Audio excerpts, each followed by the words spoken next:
કેમ છો દોસ્તો? હું છું પાર્થ દવે અને સિનેમા સાહિત્યમાં તમારું સ્વાગત છે. મારી સાથે જે વ્યક્તિ તમને દેખાઈ રહ્યા છે તેમનું નામ વિષ્ણુ ઠાકોર છે. કદાચ એવું બની શકે કે તમે એમને ન જોયા હોય અથવા ન ઓળખતા હો. એનું રીઝન છે કે આપણે જે કલાકારોને મળીએ છીએ, જે અભિનેતાઓને મળીએ છીએ, એ જે દેખાય છે એ દેખાવાનું કારણ વિષ્ણુભાઈ છે. તેઓ ડિરેક્ટર છે, કોરિયોગ્રાફર છે, રાઇટર છે. તેઓ તમે બહુ બધા જે તમે આલ્બમ સોંગ્સ જોયા હશે જાણીતા, એ એમણે ડિરેક્ટ કર્યા છે. જે ગીતની જે વાર્તા હોય ડિરેક્ટ કર્યા છે, કોરિયોગ્રાફી કરી છે, તેમણે ફિલ્મ ડિરેક્ટ કરી છે, ડ્રામા લખ્યા છે. એટલે પેલું બહુમુખી પ્રતિભા છે અને અમે પહેલી વખત મળી રહ્યા છીએ, પણ મને મળીને બહુ સારું લાગી રહ્યું છે. થેન્ક યુ અને વેલકમ સિનેમા સાહિત્યમાં Vishnubhai. Thank you so much. તમારી પહેલાં તો અત્યારે એમનું જીગર ઠાકોર સાથે એમને એક ફિલ્મ શૂટિંગ થઈ ચૂક્યું છે, રાઈટ? હા, જીગરની જીત. જીગરની જીત. પહેલાં તો ત્યાંથી શરૂઆત કરીએ. એ ફિલ્મ વિશે થોડી વાત કરો. મૂવીમાં સ્ટોરી કંઈક હટકે છે, અલગ છે. કોઈકની લાઈફ સ્ટાઈલ ઉપર પૂરી મૂવી છે. અને બીજી વાત કહું ને તો એના જે પ્રોડ્યુસર છે વિકાસભાઈ જૈન, ઓકે, જનકાર મ્યુઝિકના એ ઓનર છે. બહુ જ સારો સ્વભાવ એમનો. એમને મને શરૂઆતમાં એક ટ્રસ્ટ કર્યો મારી ઉપર એક સ્ટોરીને લઈને, તો મને બહુ જ ગમ્યું કે ભાઈ ચલો આપણે એક મૂવી આ કરશું અને કંઈક હટકે થશે. અને એક તો જીગરનું નામ હતું, જીગર ઠાકોર, એટલે એનું નામ તો આખા ગુજરાતમાં છે જ. એટલે એની સાથે અને નાના છોકરા સાથે પણ એક મૂવી કરવી કંઈક અલગ જ હોય, કારણ કે મહેનત બી ઘણી બધી પહોંચી જાય. પણ એક ક્રિએટિવ માઇન્ડ છે એનું, કે જલ્દી બી કંઈક બી કહીએ ને કે આ એક્શન કરવાની છે તો એ એક્સેપ્ટ કરી લે.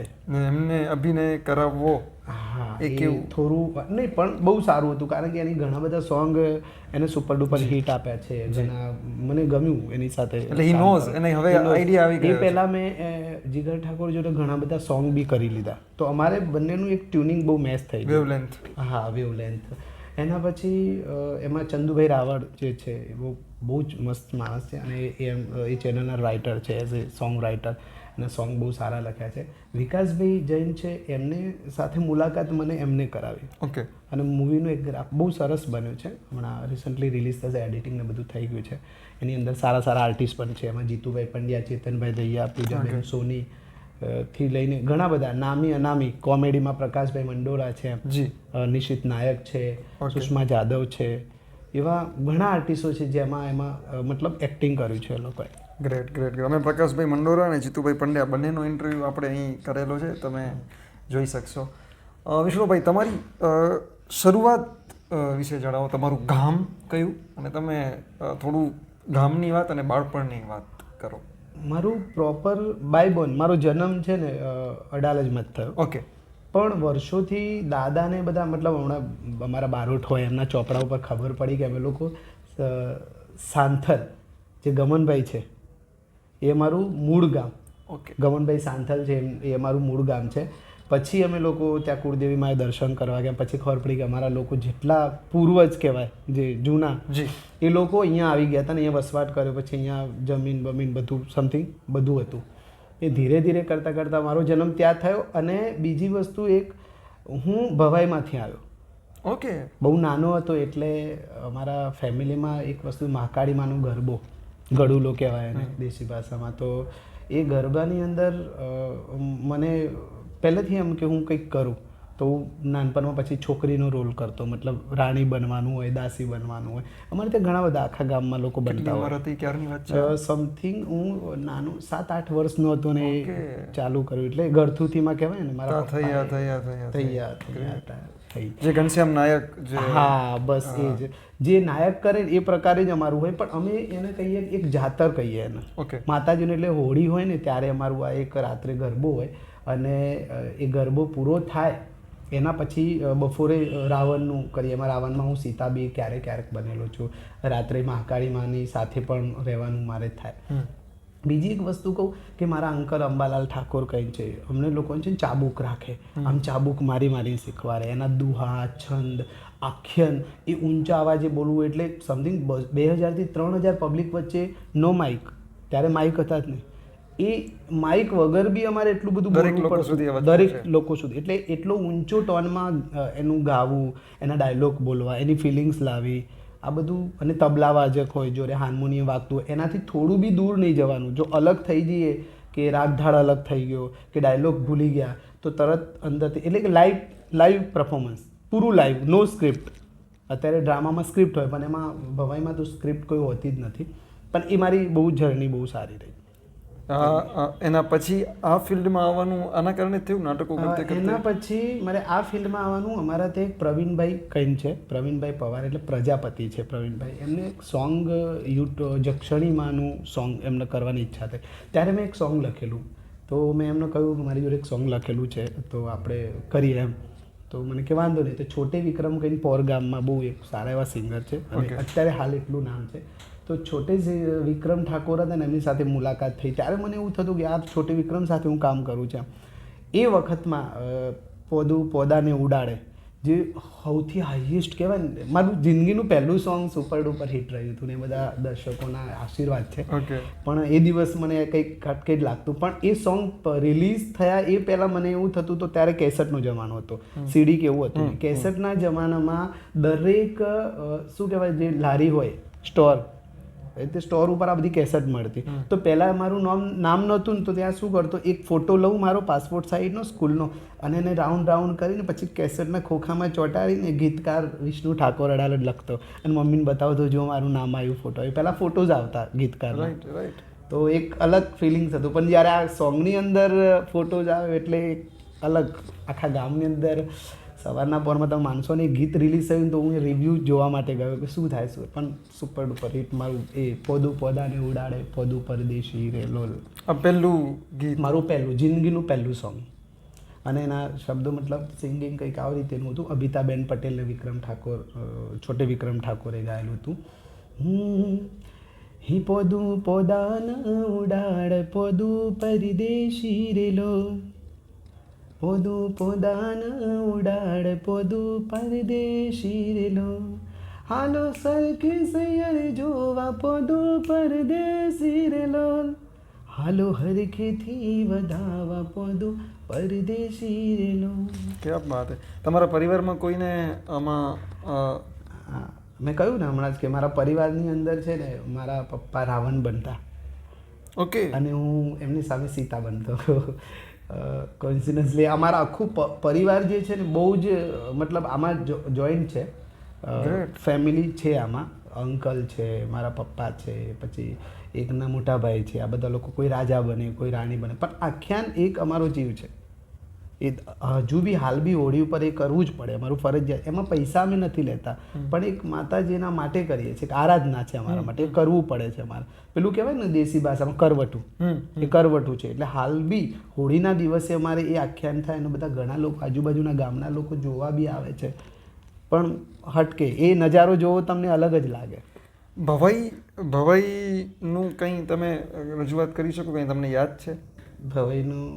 હા, હું જો કે રા નવગણ, સૈની વિજાનંદ, વીર હમીરજી, વીર માંગડાવાળોથી માંડીને રામાપીરનું આખ્યાન, મહાકાળીમાનું ગળુલો, મેં એટલા બધા આખ્યાન કરે છે ને તો બહુ મજા આવે. કે વિદુષક અમારા આવે જ, વિદુષક આવે એટલે એની સાથે ગાવાનું હોય કે વિદુષકના એક શબ્દો હોય, એ નાટક પાત્રનો પ્રવેશ રચાયો, હજી કેમ વિદુષક નાયો. આ બધા એક હોય.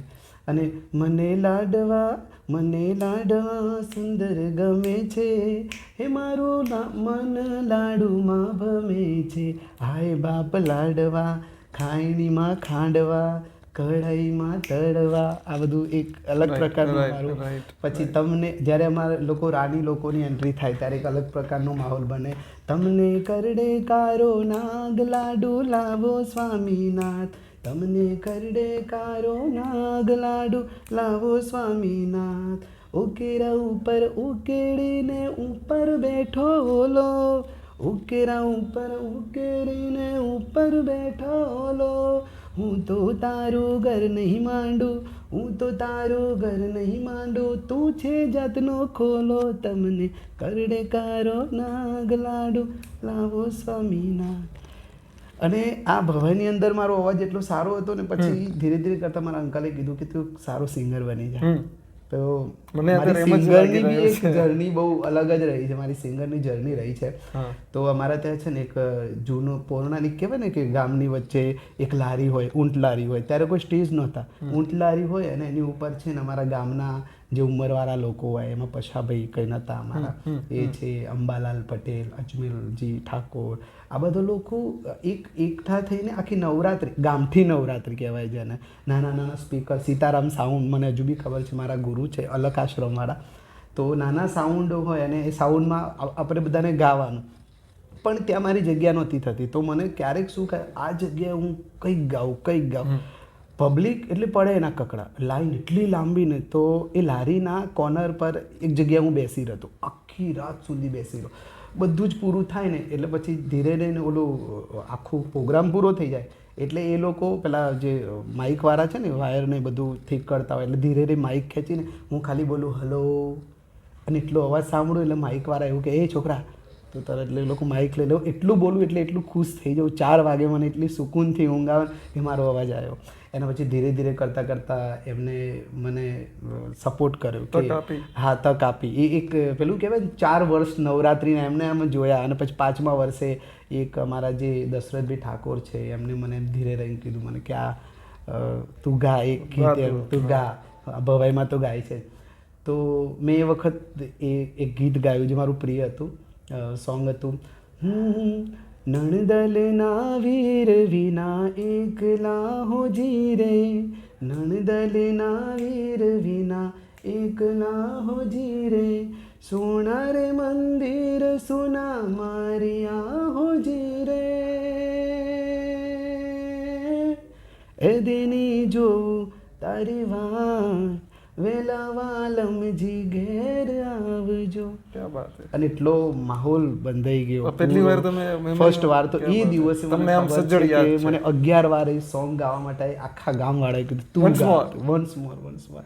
પૈસા બી બહુ મળ્યા. એટલે મારા માટે બહુ અલગ જ એ દિવસનું. બીજા દિવસે મારા ઘરના લોકો કે ના ના વિષ્ણુના તો વાહ વખાણ થઈ ગયા વિષ્ણુના. એટલે આખા ગામની અંદર એક છોકરો મસ્ત ગાય છે, એક છોકરો. તો પછી એઝ અ ગાયક તરીકે આજે તમે ગાયક તરીકે મેં સમથિંગ 2 થી 3 વર્ષ પ્રોગ્રામ કર્યા. ઓકે. એમાં બહુ સારા પ્રોગ્રામ કર્યા. મને ગમ્યું કે ભાઈ ચલો ગાઉં છું. પણ કુદરતી પેલું કહેવાય ને કે તમારી અંદર કંઈક અલગ યુનિક વિચાર હોય, અલગ યુનિક કંઈક કરી નાખવાની મહત્વાકાંક્ષા હોય અંદરથી. તો એકવાર એક ડિરેક્ટર દાદાને હું મળેલો, ત્યારે મેં એમને કીધું મને લાઈફનું કંઈ ફોકસ ખબર નથી પડતી, હું સ્ટડી કરું કે આ કરું. તો એમને મને કીધું કે તારે શું કરવું છે, એમ કે નાચવું છે કે નચાડવા છે. તો મેં કહ્યું મારે તો હું નાચું નહીં, હું નચાડું એમ. તો તારે નચાડવા છે તો સારો ડિરેક્ટર થઈ જાય. ત્યાંથી મને ખબર પડી કે નહીં, મારે નચાડવા છે એટલે હું એક સારો એવો ડિરેક્ટર બને. પણ તમે 2 થી 3 વર્ષ સિંગિંગ તો કર્યું. હા, હાલ બી પ્રોગ્રામનું મને. પણ તમે આલ્બમ કે એવું કશું મેં નહીં, એઝ અ ગાયક તરીકે? હું ગાયક તરીકે મેં જે કીધું ને તમને પોદાને મારે જ ગાવાનું હતું. હા. પણ બધા લોકો કે આમને ગાવા દો કે આમને ગાવા દો, એટલે એ મારું સોંગ પણ બહુ કંઈક અલગ થયું. જે પણ થયું રાઇટર તરીકે મારી એન્ટ્રી એ વખત થઈ ગઈ. બહુ ઓછા નહીં ખ્યાલ હોય કદાચ એઝ અ તમે ગાયક, તમે ડિરેક્ટ બહુ કર્યા છે. હું સિંગર છું એવું તો બહુ ઓછા લોકોને ખબર છે. પણ એક વસ્તુ તમને બધાને કહી દઉં કે જ્યારે હું આ લાઈનની અંદર ઘૂસ્યો ને, મતલબ એન્ટ્રી મારી થઈ એ વખત મને ઘણા બધા મારા ગુરુઓ છે કહેવાય, જેની જોડે શીખીએ બધા ગુરુ જ કહેવાય. એમનો મને બહુ સપોર્ટ રહ્યો છે. એ માટે હું બધા ઘણા લોકોના નામ બી અમુક ખાસ ભૂલી બી જાઉં. મારી જર્ની યુટ્યુબ સોંગની અંદર ત્યારે થઈ કે મને વિનયભાઈ નાયક છે, બરાબર, દિવ્યાબેન ચૌધરી છે, મિતેશભાઈ સમ્રાટ એટલે રાઇટર, એમની સાથે બી મારી જર્ની બહુ સારી રહી. બીજી વસ્તુ કહું કે આ લાઈનની અંદર મને અહીંયા પહોંચાડ, એટલે મને અહીંયા ઝુંડાલ સર્કલથી આગળ આવતા ડર લાગે. ડર એટલા માટે લાગે કે યાર એ શહેર છે ને હું ગામડાનો એક લોકાલિટીવાળો માણસ, કે મને ડર લાગે કે ભાઈ આ શહેરની ભાગદોડમાં હું ક્યાંક એક્સિડન્ટ થશે, ખોવાઈ જઈશ, તો મમ્મી ના પાડતી મને નહીં જવાનું. તો એક સંજય ચૌહાણ કે બહુ એઝ એ સારો હીરો એ વખતમાં અને અત્યારે સારો ડિરેક્ટર, સંજય ચૌહાણ મારો બહુ સારો એવો ફ્રેન્ડ છે. હાલ બી એનું હું સંજયભાઈ કહું છું એમને. પણ એ વખતમાં એ મને બાઇક પર લઈ જાય અને પ્રીતમ જતા અમે લોકો. જોકે પ્રીતમ તો બધા ઘણા લોકોની જર્ની થયેલી છે. પ્રીતમ ચાની કેટલી ભેગા થઈ, એમાં અતુલ શુક્લા, રોનક નાયક, રાજન પરીખ, હું, સંજય ચૌહાણ, અંકિત પટેલ, સંજય મોરિયા જે હમણાં રિસન્ટલી એમનું દેહાંત થયું, બધા સાથે અમે સ્ટ્રગલ કરતા. એમ થાય કે કોઈ પ્રોડ્યુસર આવે તો અમે લોકો કંઈક કરીએ. પણ એ 2 વર્ષની અંદર ફક્ત સ્ટ્રગલ, અને એવું થતું કે કંઈક યુનિક કરીએ, પણ એમાં એવું બી થાય કે યાર ચાના પૈસા કોણ કાઢશે આજે. તો હું સંજય ચૌહાણનો આભાર માનીશ કે એને અત્યાર સુધીના જેટલા ઘણા આર્ટિસ્ટ, કેટલા હીરો છે, અમુક હિરોઈન છે, અમુક ડિરેક્ટર છે, એ બધાને લાવવાવાળા એક ને એક માત્ર સંજય ચૌહાણ. ઓકે. અને તમે કેમ ટકી રહ્યા આ સંઘર્ષનો કેટલા વર્ષ રહ્યો વિષ્ણુભાઈ? મારો સંઘર્ષનો સમય 5 વર્ષ. 5 વર્ષ રહ્યો. આ ક્લિક થતા બહુ વાર. અને પહેલો બ્રેક જે પણ કહો એ તમે કોને કહો છો, જે પણ એક પહેલું જે એવું કામ આવ્યું કે હું બધું શ્રેય એક તો સંજય ચૌહાણને આપીશ, કારણ કે એને મને આ લાઈનમાં ધીરે ધીરે કરતા મને શીખવાડ્યું શું કરવું, કેવી રીતે બોલવું, કેવી રીતે રહેવું. બીજા નંબરે મને અત્યાર સુધી અતિશય સપોર્ટ કર્યો હોય તો મનુભાઈ રબારી. ઓકે. મનુભાઈનો આશીર્વાદ મારા માથે બહુ ગીતકાર છે, અદ્ભુત. અને મને પહેલાં ખબર પડતી, કારણ કે મોટા સિંગરોના મારી જોડે સોંગ નહીં આવતા ડિરેક્ટ કરવાના. તો હું વિચારું કે હું તો રાઇટર છું, મનુભાઈ બી રાઇટર છે, તો એ કેવી રીતે મને સપોર્ટ કરશે. તો એક દિવસ અમારે જસવંતભાઈ ગાંગાણી નામ તમે સાંભળ્યું છે, એમનું એક સોંગ હું શૂટ કરતો સંજય ચૌહાણ થ્રુ. ઓકે. તો વિનય નાયકનું સોંગ અમારું ચાલતું ને એ વખત મનુભાઈ રબારી ત્યાં આવેલા શૂટિંગમાં. ઓકે. અને ત્યાં આવે એટલે મને એમને કહ્યું કે તમે શૂટ બહુ સારું કરજો. તો મને એમ થયું કે દાદા હા થેન્ક યુ. કારણ કે મનુભાઈ સાથે બધા જ સિંગરો કનેક્ટ. મનુભાઈ એક અલગ પ્રકારના એમની પોઝિટિવિટી અત્યારે હાલ બી તમને મળે ને તો એ અંદરથી જે પોઝિટિવિટી છે ને એમની કંઈક અલગ જ છે. રાઈટ. તમને આમ બેસ્યા હોય ને તો આમ બેસવાનું મન થાય, એ આમ મજબૂત, એમ એવું કે આમ માઇક આંગલો સુલા બેઠો એમ થોડું. બીજું એમને અવિરત એવું કીધું છે બસ ચાલતા જ રહો. એમની જોડે એક વસ્તુ મને શીખવા મળી, સમયને સાથ આપો, સમય તમને સાથ આપશે. એ બહુ મજા આવતી એમની જોડે. એ મને મળવા આવે. એના પછી અમે લોકોએ શું કર્યું, એક સોંગનું મને વાત કરી. જી મ્યુઝિક ચેનલ ત્યારે ફર્સ્ટ આવેલી ગુજરાતમાં, પહેલી ચેનલ. તો મનુભાઈ રબારીએ કીધું કે એક ગીત કરવાનું થાય છે આપણે, તો તમે કરશો વિષ્ણુભાઈ? મેં કીધું હા કંઈ વાંધો નહીં, હું કરીશ. તો જિગ્નેશભાઈ કવિરાજનું ફર્સ્ટ સોંગ. ઓકે. મારે જિગ્નેશ કવિરાજ, અત્યારે તો જિગ્નેશભાઈ બારોટ કહે છે, જિગ્નેશભાઈનું સોંગ. અને એ વખત એક સોંગ ચાલતું ભગવાન પણ ભૂલો પડ્યો, એની સામે એક આ બીજું એક સોંગ હતું, રાધાને રોવું પડ્યું, ભગવાનને જોવું પડ્યું. તો ફર્સ્ટ ટાઈમ અમે લોકોએ શૂટ કર્યું. મારી સાથે મારા કેમેરામેન હતા, મારો ફ્રેન્ડ ધ્રુવ ભાટિયા, બહુ સારું ડીઓપી. તો અમે લોકોએ સોંગ કર્યું, કંઈક યુનિક સોંગ બન્યું અને આખો માહોલ કંઈક જામી ગયો. તો જિગ્નેશભાઈએ વખાણ કર્યા, મનુભાઈએ વખાણ કર્યા. પછી મનુભાઈએ કીધું વિષ્ણુભાઈ આપણે બીજું એક ગીત કરીએ છીએ. બીજું ગીત આપ્યું મને કિંજલબેનનું. કિંજલબેન દવે એ વખત લાઇમલાઇટમાં, અત્યારે બી લાઇમલાઇટમાં. તો કિંજલબેન દવેના ગીત કરવા માટે લોકો તરસે એમ કે ભાઈ કરીએ આપણે. એ વખત મને કિંજલબેનનું સોંગ બનાવ્યું એટલે હું ખુશ થઈ ગયો ભાઈ ચાલો એક બીજું ગીત આપણે કરી રહ્યા. તો કિંજલ છીએ અમે યાર દેશી કલાકાર, એટલા મસ્ત શબ્દો લખેલા એમને. જી મ્યુઝિકમાં એ સોંગ બહુ ચાલે હતું. એના પછી મનુ કાકાએ એમના ઘરે મને બોલાવ્યા, અમે લોકો પછી એમના ઘરે બેઠા, ચા પાણી કર્યું. પછી કે વિષ્ણુભાઈ આપણે પોતાની એક ચેનલ બનાવીએ છીએ તો કરીએ ગીત. તો ઘીના દીવા પાણીમાં બળે, જે સુપર મિલિયનોમાં એ સોંગ ગયેલો. એના પછી મનુભાઈની ચેનલના બધા જ સોંગ મેં કર્યા ડિરેક્ટ. અને જિગ્નેશભાઈ કવિરાજ જે હતા એમના ચેનલના સોંગ મેં કર્યા. જિગ્નેશ કવિરાજ ઓફિશિયલ ચેનલ છે, નામની VM ડિજિટલ. તો જિગ્નેશભાઈને ટિકટોકની દીવાની, જાનું તારો જીગો દીવાનો રે, કહેવાય ને હટકી સોંગ બધા. એ સોંગ બધું સ્ટોરીથી માંડીને કંઈ ડિફરન્ટ બધું કર્યું. અને બસ ત્યાંથી જર્ની ચાલુ થઈ ગઈ. એઝ આઈ સેડ કે તમે જે અઢળક ગીતો જોયા છે એમની પાછળ આ છે. મને તમે જે કહી રહ્યા છો ને તો મને એમ થાય છે કે આમાં એક ડિરેક્ટર તો આવી ગયો એઝ અ ડિરેક્ટર, પણ પછી ગાયક તરીકે પછી ઓછું થતું ગયું. કારણ કે બધું સાથે થાય જ નહીં, શક્ય નથી. પછી મારી લાઈફની અંદર તમે માનશો નહીં કે એકવાર રામ ઓડિયોમથી ફોન આવી ગયો. રામભાઈ એટલે સંજયભાઈ પટેલ, રામ ઓડિયો એટલે બહુ મોટી કંપની ગુજરાત માટે. એમનો ફોન આવે એટલે એમને મને કીધું કે આપણે એક સોંગ કરવાનું થાય છે વિષ્ણુભાઈ. અને રાકેશભાઈ બારોટને એ વખત સોંગ 2-3 ડિરેક્ટર કરતા અને બહુ સારા કરતા. એ વખત એક કોમ્પિટિશનનું એ થાય કે હું રાકેશભાઈનું સોંગ કરું છું. તો ફર્સ્ટ સોંગ રાકેશભાઈનું કર્યું, સુપર ડુપર હિટ રહ્યું. કયું હતું એ? અને એમાં હતું કે એટલી બધી થોડી તું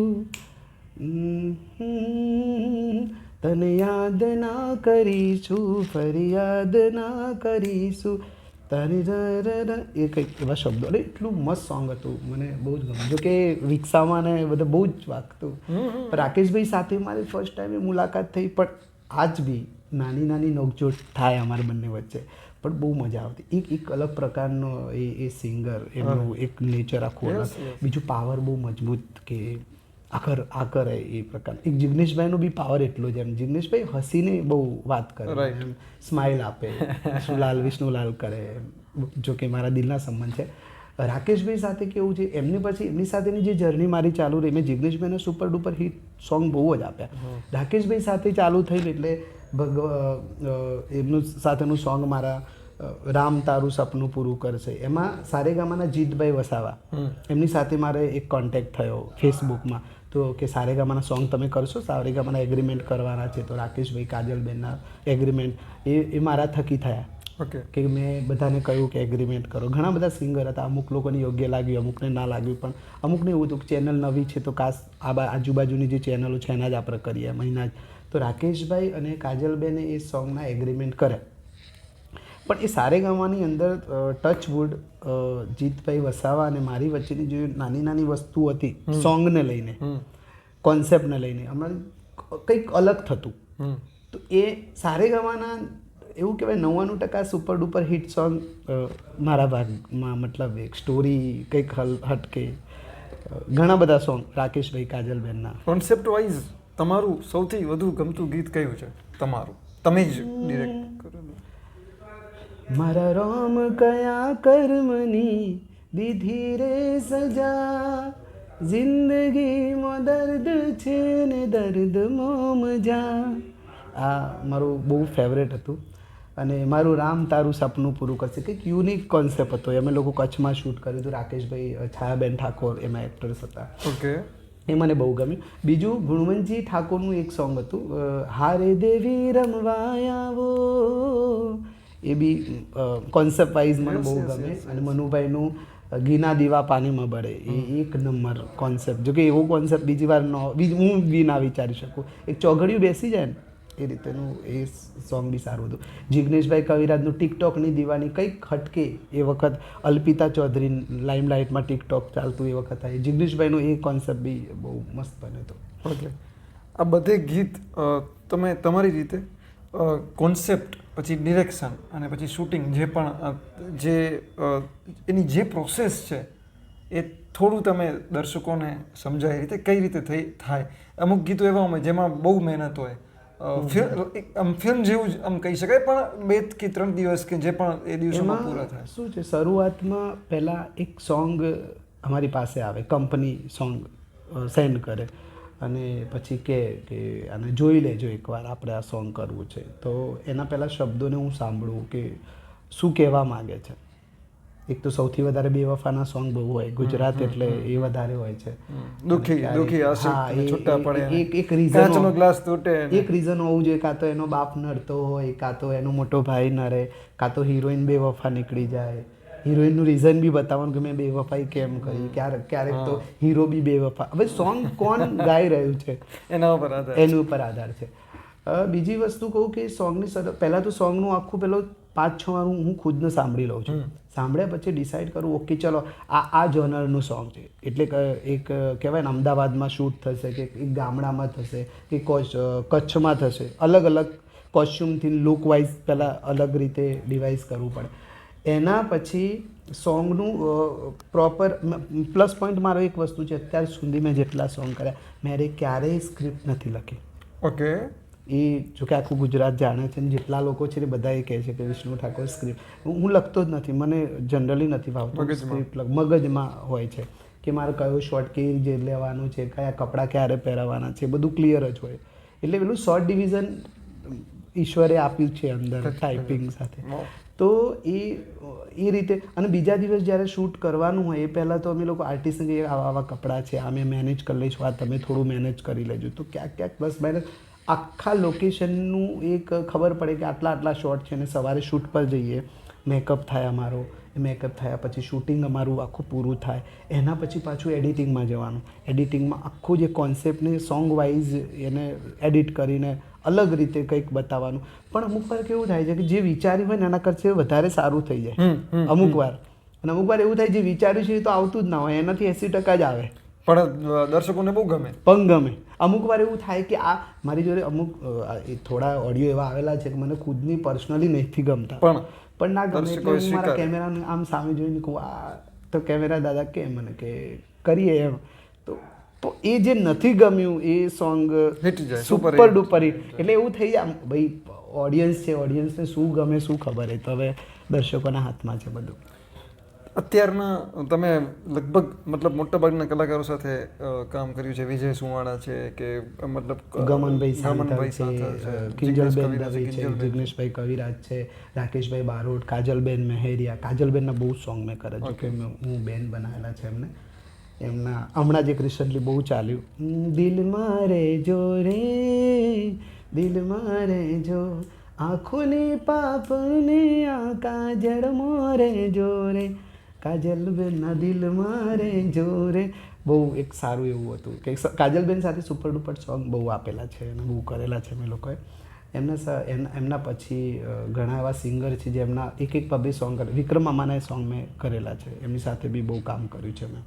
પછી દેવ પગલી, એ તો મારું બહુ જીગરી જાન છે. અમે જે ઓફિસમાં જેમની બેઠા છીએ એ દેવભાઈ પગલી. હા, નોક જોક સાથે બી અમારે એની સાથે એટલું કામ, બહુ જ કામ, સ્ટ્રગલથી અમે લોકો સાથે કામ કરેલું છે એમની સાથે તો બહુ છે. કિંજલબેનની સાથે બી ઘણા બધા સોંગ કરેલા છે. જોકે એ બધા જ મેં નરેશ બાપાથી માંડીને રોમા દીદીથી માંડીને બધા જોડે કામ કરેલું છે. એમાં એવું નથી કે નથી કામ કરેલું. જૂની વખતમાં સુરજીત રાઠોડ જ્યારે ડિરેક્ટર હતા, એ બહુ સારા એવા રાઇટર હતા, ત્યારે એમની સાથે બી મેં એઝ એ આસિસ્ટન્ટ 1-2 મૂવી કરેલું. એટલે મેં હિન્દીમાંથી મુસ્તાક ખાન છે, પછી હમણાં રિસન્ટલી રઝાક ખાન જે એક્સપાયર્ડ થઈ ગયા, અમારું એક છેલ્લું મૂવી આવું તો થયા કરે જેમાં સંજય ચૌહાણને એ હીરો હતા, કરણ રાજવીર ને બધા. એ મૂવી છેલ્લું અમે કર્યું ત્યારે એના પછી તમે હમણાં એક હિન્દી ગીત પણ મમતા સોની હમણાં એક બોલિવૂડનું આંખ મારે કંઈ એક આંખ ઉપર એક બહુ મસ્ત સોંગ હતું, એ બી સારું કર્યું, હમણાં રિસન્ટલી રિલીઝ બી થાય છે. ઓકે, આ બધે ગાયકો સાથે તમે કામ કર્યું, એમાં તમારા ગમતા ગાયક કોણ છે અત્યારે સૌથી વધારે? બધા જ ગમે છે. કારણ કે કહું તમને, ગમવાનું કારણ શું છે ખબર છે કે બધાનો અવાજ અલગ છે અને બધાની ઓડિયન્સ અલગ છે. કમલેશ બારોટને લઈ લઈએ તો એક ગોધરાનું આખું જોનર એમનું છે, બરાબર. એ મારો બહુ સારા મિત્ર છે. રાજદીપ બારોટ એક બહુ કહેવાય ને કે અલગ પ્રકારનું વોઇસ, અલગ પ્રકારનું એક ગાવું. નીતિન બારોટ છે, એમનું એક અલગ જોનર છે, એમનું બી અલગ અવાજ છે. વીરેન પ્રજાપતિ છે, પ્રફુલ્લ દાદા છે, બરાબર. આ જે લોકો સિંગર છે એમ લઈને ઉત્તર ગુજરાતના બધા સિંગરોને લઈએ ને આપણે, તો એ બધા જ અલગ પ્રકારે સિંગિંગ કરે છે, બધા જ અલગ રીતે, પણ બધા દિલથી વસેલા છે. અને દરેકના સોંગ આવે ને એટલે કંઈક હટકે, કંઈક યુનિક જ આવે, અલગ જ આવે સોંગ કરવા માટે. મારા બેસ્ટ મતલબ મને ગમતા પ્રોડ્યુસરનું નામ દો તો હું તમને એ વધારે પડતું કહું. મને ગમતા પ્રોડ્યુસરની અંદર એક તો પેલા ગુણવંત જીજુ, બહુ ગમે એમની સાથે કામ કરવાનું. જીગર સ્ટુડિયો. હા, જીગર સ્ટુડિયો અમારા જીજુ થાય છે, મારા બેન છે ને એમના ત્યાં છે, તો એમની સાથે કામ કરવાનું. કારણ કે એ બી શું એક કોન્સેપ્ટની સાથે વાતચીત કરીએ ને તો નાની નાની વસ્તુ કે વિષ્ણુભાઈ આવું કરીએ તો, વિષ્ણુજી આ કરીએ તો, આ બધું વસ્તુ કંઈક અલગ છે. બીજા નંબરે હું એવું વિચારું કે તું મનુભાઈ રબારી છે, એ બી કંઈક યુનિક રીતે કે આ કરો એ શીખવા મળવાવાળી વાત છે. પછી રમેશ દાદા એકતા સાઉન્ડ છે, રામ ઓડિયોના સંજયભાઈ પટેલ છે, કિંજલ સ્ટુડિયોના વિઠ્ઠલદાસ, જેમને મને બહુ જ સપોર્ટ કર્યો, એમની સાથે મેં બહુ જ કામ કર્યું અને પેલું કહેવાય ને દુનિયાને કઈ રીતે જીવવીને એમને મને શીખવાડેલું છે. વિઠ્ઠલદાસ છે કિંજલ સ્ટુડિયોમાં. એના પછી જીતભાઈ વસાવા સારેગામા સ્ટુડિયો, એ બી બહુ જ અલગ કંઈક હટકે. પુષ્પકભાઈ ભીમાણી છે, ભીમાણી એટલે મિત્રા ડિજિટલના માલિક છે, એમની સાથે બી બહુ કામ કરવાનો મોકો મળ્યો. બાકી તો જર્ની કંઈક અલગ અલગ રીતે ને અલગ સોંગ રીતે ચાલુ જ છે મારી. રાઈટ. અને નેક્સ્ટ અપકમિંગમાં તમારું શું આવવાનું છે? આપણે અપકમિંગની અંદર ઘણા બધા સોંગ આવે છે. જો કે હવે 2 ફિલ્મો અત્યારે અમે લોકો કરીએ કે તો દેવભાઈ પગલી સાથે પણ એક છે અમારી ચાલે છે, અને બીજી એક મૂવી છે જે કંઈક હટકે કોન્સેપ્ટ છે, એનું બધું ફાઇનલ થાય છે, લોકેશન રેકીને બધું ચાલે છે, કચ્છની અંદર બી શૂટ છે, કંઈક અલગ અલગ રીતનું છે, પણ જોઈએ છે હવે તો આગળ બધું કેવું છે. ઓકે, મને વિષ્ણુભાઈ સાથે વાત કરતી વખતે કેમ થાય છે કે એમને બહુ બધું એમની પાસે છે, બહુ બધું એટલે એવું કે હું તમારી સાથે સેગમેન્ટમાં વાત કરી શકું એમ છું કે ભવાઈ એઝ અ ગાયક, એઝ અ ગીતકાર, એઝ અ કોરિયોગ્રાફર ડિરેક્ટર. પણ આજે બહુ મજા આવી, અમે પહેલી વખત મળ્યા અને મજા આવી. એ સિવાય તમારે કશું આજે સિનેમા સાહિત્યના માધ્યમથી કશું કેવું હોય? હું બધાને એ ખાલી એક સંદેશો આપવા માંગીશ કે સદવર્તન, સદગુણ ને સદપ્રેરણા. ક્યારેક કોઈને મળો તો કોઈકને સારું કહો, અને ક્યારેક કોઈને મળો તો પ્રેરણા સાચી જ આપો કે ભાઈ આ કરવું કે ના કરવું.